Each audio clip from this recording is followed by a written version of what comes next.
Seperti yang saya sampaikan saat pidato kenegaraan beberapa hari yang lalu, bahwa situasi di tahun politik ini sudah mulai hangat-hangat kuku dan sudah mulai cenderung menghangat. Agak memanas, tapi belum panas. Dan repotnya yang sudah panas, itu justru antar kawan sendiri. Sudah mulai saling panas memanasi. Maka saya minta kepada DPP Gamki untuk ikut mendinginkan situasi di lapangan kalau ada hal-hal yang panas. Ikut menyejukkan, ikut mendinginkan. Karena dalam situasi ketidakpastian global seperti sekarang ini, kita betul-betul perlu bekerja fokus, perlu bekerja kompak, perlu bekerja solid. Supaya kita tahu semuanya, saat ini sudah 96 negara masuk jadi pasiennya IMF. 96 negara. Mengerikan. Tapi itulah fakta.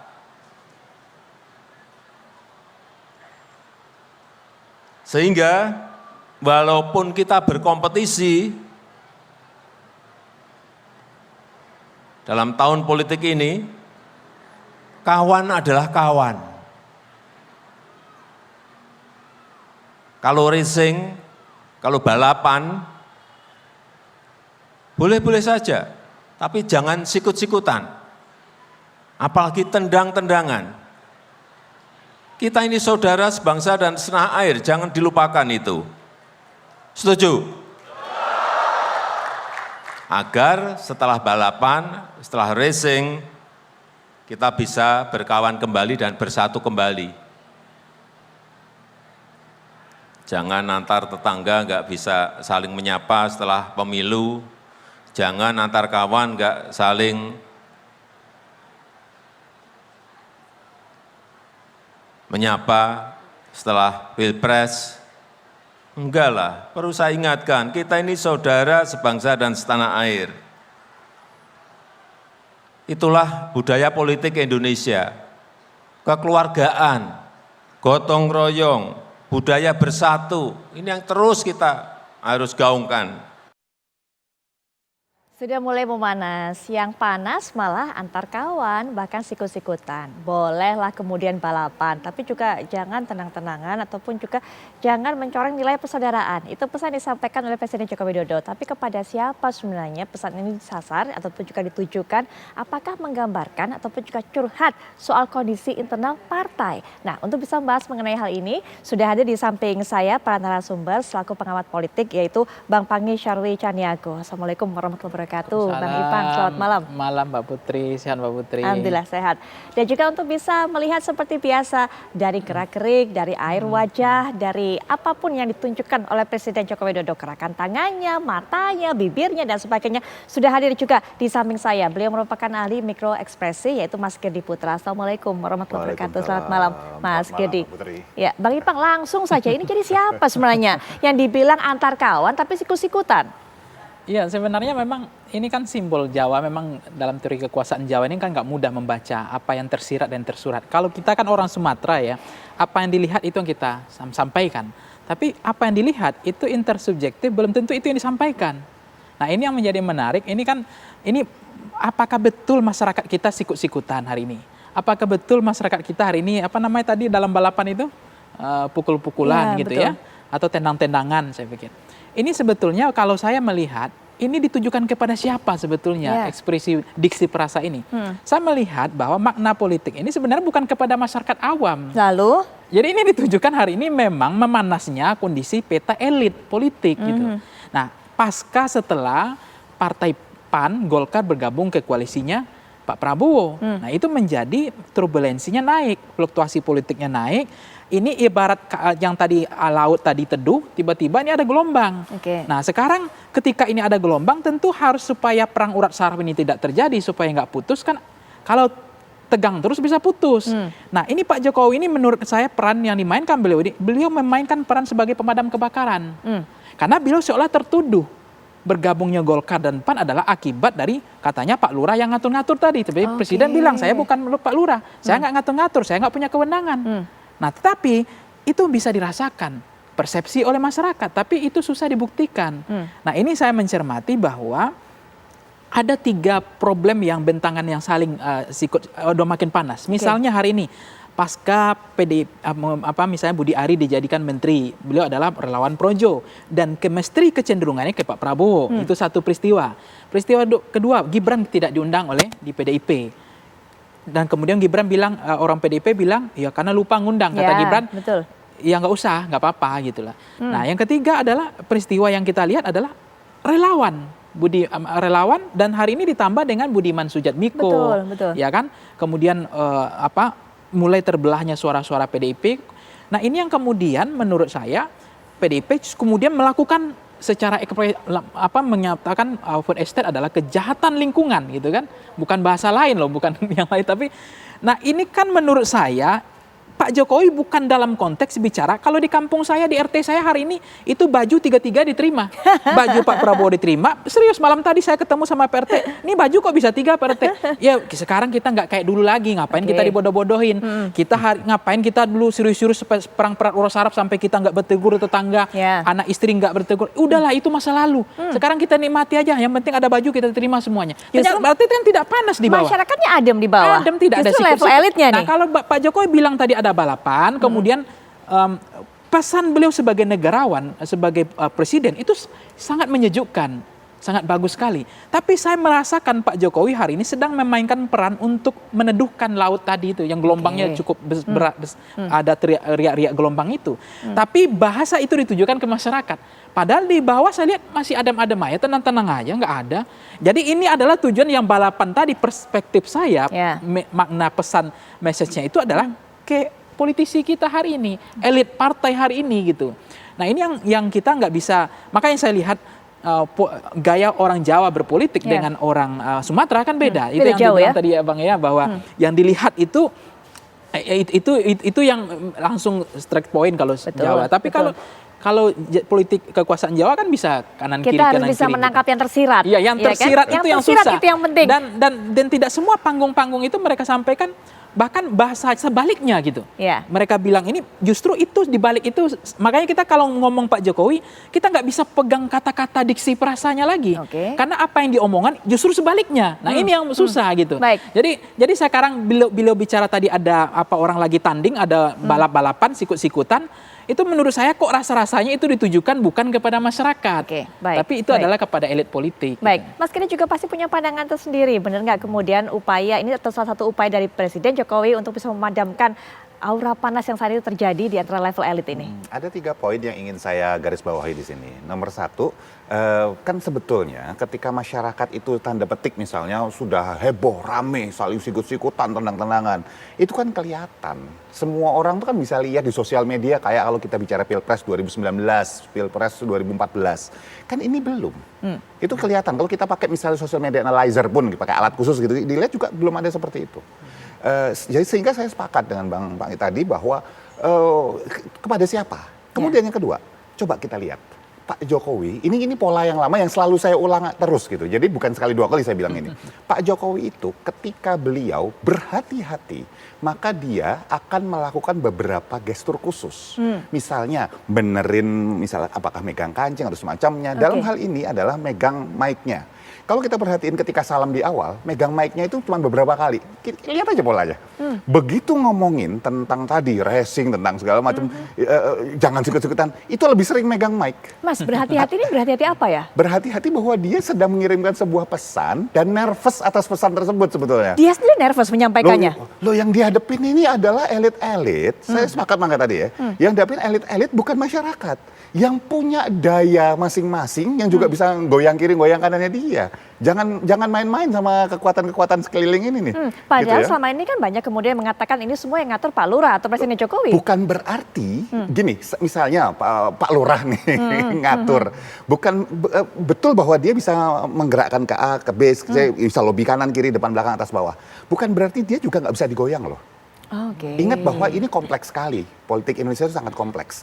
Yang ketiga, perhatikan, saya selalu bilang kalau Pak Jokowi pede akan satu hal, maka tangan kanan yang bergerak membuat gestur lebih frontal. Ketika beliau bicara soal misalnya 96 negara sudah jadi pasien IMF, kita akan nanti yang menentukan adalah tahun 2024, 2029, 2034. Lihat tangan kanannya main, udah pede bagian situ. Dan ini menarik, ini salah satu yang menarik buat saya bagian poin ketiga. Ini naruh sebuah pesan, ini yang saya tangkap minimal ya analisa saya.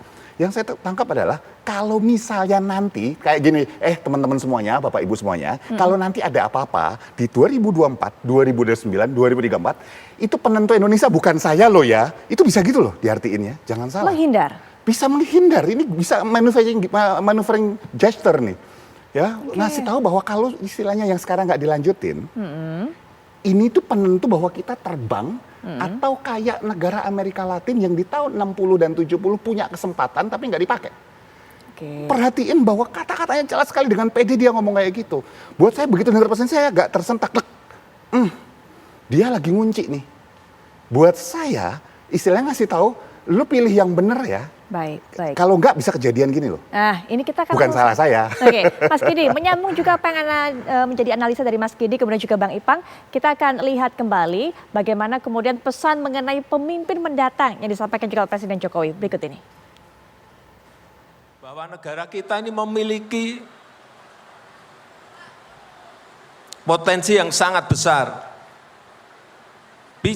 Bisa kita ini menjadi, dengan potensi yang kita miliki, bisa kita menjadi masuk dalam 5 besar ekonomi terkuat dunia. Bisa masuk, tetapi memang tantangannya juga tidak mudah. Dan itu, ini juga berkali-kali saya sampaikan, itu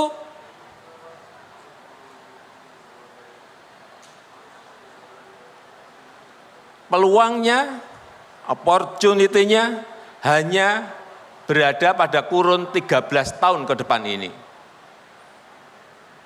Sehingga pemimpin ke depan ini sangat menentukan negara ini bisa melompat maju atau tidak.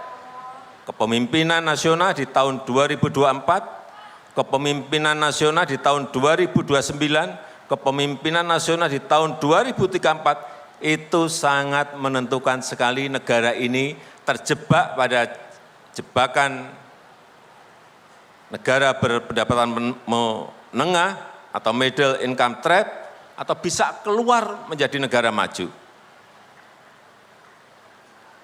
Hati-hati, kepemimpinan di 2024, 2029, 2034 itu sangat menentukan sekali. Ini sudah puluhan kali saya sampaikan dan saya ingatkan. Karena di negara-negara Amerika Latin, tahun 60, tahun 70 sudah masuk menjadi negara berkembang seperti sekarang kita, yang kita miliki sekarang ini. Sampai sekarang mereka tetap jadi negara berkembang. Karena saat diberi kesempatan, diberi peluang untuk melompat maju, dia tidak Itu guna. di bagian terakhir tadi yang Mas Kidi katakan, tangan kanan, kemudian dengan yakin membuat gestur berulang kali. Seperti itu keyakinan yang dimiliki oleh Pak Jokowi, menyampaikan yang pesan-pesan terakhir tadi. Iya, karena udah nggak terikat lagi dengan pesan yang harus berhati-hati ngasih tahu teman-teman sekelilingnya kan. Tapi yang depan tadi sempat ada break lama loh Mas, yang itu, kemudian jeda lama begitu. Ya, Apa itu Mas? Itu istilahnya ketika beliau sedang merancang kata-kata yang mau digunakan secara tepat, kira-kira pesan yang mau disampaikan apa? Kan bukan cuma data.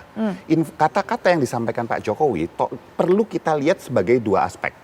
Satu aspek informasi, kedua yang didiskusikan tadi bahwa aspek pesan tersembunyi di baliknya itu apa? Ini kita bicara politik, dan beliau adalah seorang, kita katakan bisa tokoh dan expert saat ini di balik politik Indonesia. Jadi nggak bisa sembarangan dikasih tahu letter lux gitu orang-orang kita, semua orang itu, Pak Jokowi bilang A, ya pasti A. Ya tunggu dulu, A itu bisa A plus, A minus, A plus sekian gitu kan bisa gitu. Ya. Kita diajak untuk belajar menerka-nerka dari apa yang disampaikan oleh Pak Jokowi. Nanti mungkin Bang Ipang punya catatan termasuk dari pernyataan terakhir yang disampaikan oleh Pak Joko Widodo. Apakah kemudian yang disampaikan ini melambangkan bahwa pemimpin selanjutnya yang bisa meneruskan program kerjanya. Sesaat lagi kami akan segera kembali.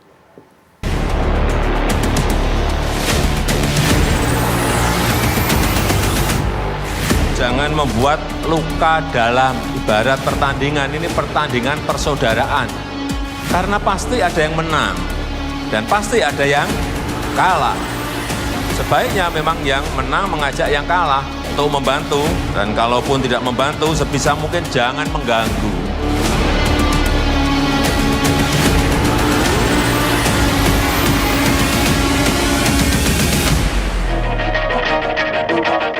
Yang saya sampaikan saat pidato kenegaraan beberapa hari yang lalu, bahwa situasi di tahun politik ini sudah mulai hangat-hangat kuku. Dan sudah mulai cenderung menghangat. Agak memanas, tapi belum panas. Dan repotnya, yang sudah panas, itu justru antar kawan sendiri. Itu memang kami ulang untuk kami ingatkan kepada Anda bahwa pernyataan yang disampaikan oleh Pak Joko Widodo yang juga menjadi tema pada hari ini adalah bagaimana pesan Pak Jokowi supaya jangan sikut-sikutan. Begitu kan, tadi Bang Ipang sudah menerjemahkannya. Kami juga akan bawa Anda untuk bisa melihat pernyataan Pak Jokowi selanjutnya yang meminta pemenang ini kemudian supaya mengajak yang kalah untuk membantu. Tapi sambil kita nantikan, kami akan tampilkan SOT-nya. Mungkin Bang Ipang juga bisa berikan pendapat mengenai ini. Pak Jokowi memberikan pesan yang menang ajak dong yang kalah untuk membantu. Tapi kalau nggak mau membantu yang kalah, ya paling tidak jangan ganggu. Itu dia. Nah, bahasa itu kan memang yang menang ngajak yang kalah. Kemudian kalau yang kalah jangan ganggu kan. Ya. Tapi ada statement beliau yang menarik adalah 2024, 2029, 2034 itu adalah penentu. Ya. Di situ berarti kan ada intervensi. Saya mengatakan dalam survei saya misalnya masyarakat ingin presiden itu netral kan ada di 70%. Kemudian presiden tidak boleh cewek-cewek ada di angka 50%. Kemudian ini artinya dalam konteks ini dua bahasa. Satu bahasa Pak Jokowi memberikan ruang untuk bagaimana bersatu, tidak seperti beliau mencontohkan ke Pak Prabowo. Tapi di satu sisi ada intervensi 3 periode ini. Itu bagi beliau ingin kita leading, kita lewat settle menjadi negara yang maju, atau kita lewati prodik ini atau tidak, limitasi waktu ini tidak ada waktu lagi, limitasi 15 tahun adalah melompat menjadi negara maju, itu kan intervensi. Baik. Itu intervensi dalam konteks bahwa ya saya yang menentukan varian menunya itu seperti apa gitu. Nah itu yang kemudian karena beliau yang tahu. Nah itu yang bilang kemudian Pak Jokowi selalu bilang petugas partai misalnya. Ya. Ini hari ini menurut saya udah migrasi, udah mulai bergeser. Jadi bahwa Pak Jokowi mengatakan bahwa saya tidak lagi petugas partai. Artinya apa? Ketika beliau disebut Pak Lurah, dia pakai baju raja ya. Itu baju raja Keraton Solo kan tidak sembarangan, bahwa beliau adalah kendali penuh. Gitu bukan Pak Lurah. Nah, simbol itu ketika bilang lurah petugas partai, ketika hari kemerdekaan kemarin beliau pakai baju raja, itu menyatakan bahwa operator silakan banyak tapi kendalinya saya. Nah, apakah kendali itu akan ketiga periode itu dia akan menentukan gitu. Nah, itu yang menarik. Nah, termasuk endorse Pak Jokowi misalnya hari ini 15 sampai udah 33%. Nah, paling besar endorse-nya itu adalah ke Mas Ganjar 35, ke Pak Prabowo 33%. Pengaruh Pak Jokowi endorse-nya. Nah ini menunjukkan bahwa memang Pak Jokowi akan punya pilihan kemana gitu. Jadi saya melihat apa yang disampaikan Pak Jokowi hari ini tentang bagaimana akan merangkul, bagaimana kemudian beliau ingin intervensi soal presiden selera beliau, cita-cita beliau ke depan, karena salah memilih pemimpin, salah apa kan dianggap juga hasil survei saya Press Open menyatakan siapa pemimpin yang paling layak bisa melanjutkan program Pak Jokowi. Pasti Pak Jokowi punya datanya dong. Nah hasil survei saya menunjukkan memang dianggap yang mampu melanjutkan program Pak Jokowi hari ini persis, sebelumnya kan Pak Ganjar ya. Hari ini persis itu sudah bergeser ke Pak Prabowo 33% yang mampu dianggap bisa melanjutkan program Pak Jokowi. Nah artinya Pak Jokowi tentu akan membaca siapa orang yang tepat. Karena kalau salah, kan gitu, tidak tepat dalam memilih pemimpin, maka Indonesia untuk menjadi negara yang peluang ini ada tapi tidak dimanfaatkan seperti Afrika yang dia bilang 15 tahun dia lewati, ini kita tertinggal lagi, balik lagi seperti anak kuliah kembali ke anak TK kan gitu kira-kira. Jadi memang tarik ulurnya beliau memainkan peran tidak mau tegang-tegang terus. Jadi perang urat saraf itu ada, tapi kalau tegang terus bisa putus. Tapi beliau sebetulnya adalah presiden yang menurut saya per hari ini adalah partisan gitu. Karena memang beliau tidak mau memberikan lapangan datar. Karena endorse beliau kemarin, pengaruh-pengaruh simbol beliau.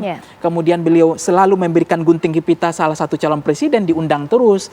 Peresmian selalu diundang, walaupun itu kapasitas sebagai menteri. Tetapi ada aura, ada chemistry bahwa Pak Jokowi sudah punya selera, chemistry, cita-cita yang mampu. Ini adalah di 2024 ini yang jelas dulu. Siapa gitu. 2029 makin keras lagi. 2034 adalah lompatan menjadi negara maju gitu. Jadi saya pikir akan menjadikan lapangan datar, meskipun kita berharap presiden netral menurut saya agak sulit juga. Tetapi memang Pak Jokowi sudah melakukan hal ingin memastikan ini loh calon presiden yang bisa melanjutkan atau kita melompat menjadi negara maju gitu. Tidak lagi menjadi negara yang seperti hari ini. Apalagi tadi sindiran seperti komika tadi kan negara anaconda, Wakanda gitu kan. Itu kan memang miris juga kan.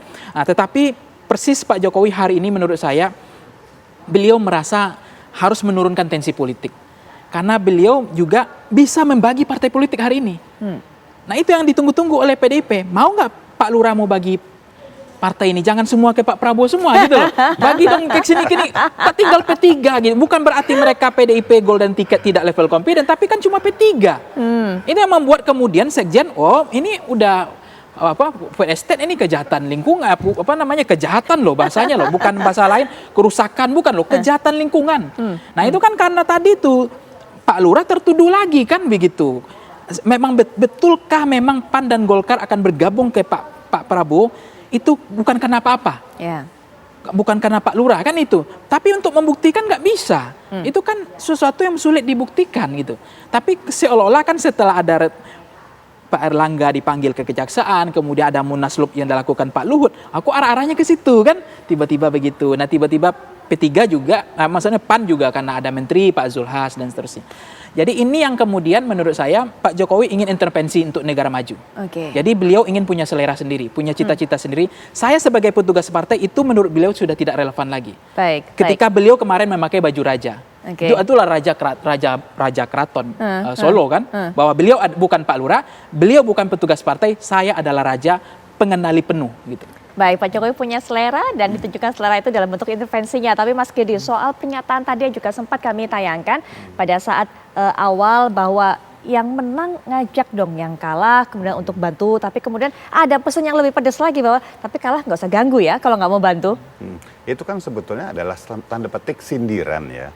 Bahwa dia nyuruh gitu secara tidak langsung. Dan dia sudah nyontoin loh. Ketika dia menang, dia ngajak yang kalah untuk bergabung. Jadi dia sudah lead by example sebetulnya untuk bagian ngajaknya. Tapi yang kalah jangan ganggu. Dan itu juga adalah contoh bahwa sebelumnya kan juga ada yang kalah dan ganggu. Ya. Tetapi sadar atau tidak, ini menyambung istilahnya dari Bang Ipang tadi ya. Sederhana sebetulnya, kenapa sih Pak Jokowi itu menggunakan simbol? Ada 2 poin yang penting. Satu, saya sepakat sekali dengan simbol bahwa ini kita bicara Raja Jawa nih. Bahwa dia bukan petugas partai, dia pengendali penuh sekarang di belakang layar. Yang kalau kita bicara topik bahasan Aki Malam yang kemarin-kemarin gitu ya. Bahwa kemudian dia bilang dia nggak berwenang, Pak Lurah kan nggak berwenang gitu ya. Tapi sebetulnya dia pegang kendali itu. Itu nomor 1. Yang kedua, ini yang seru.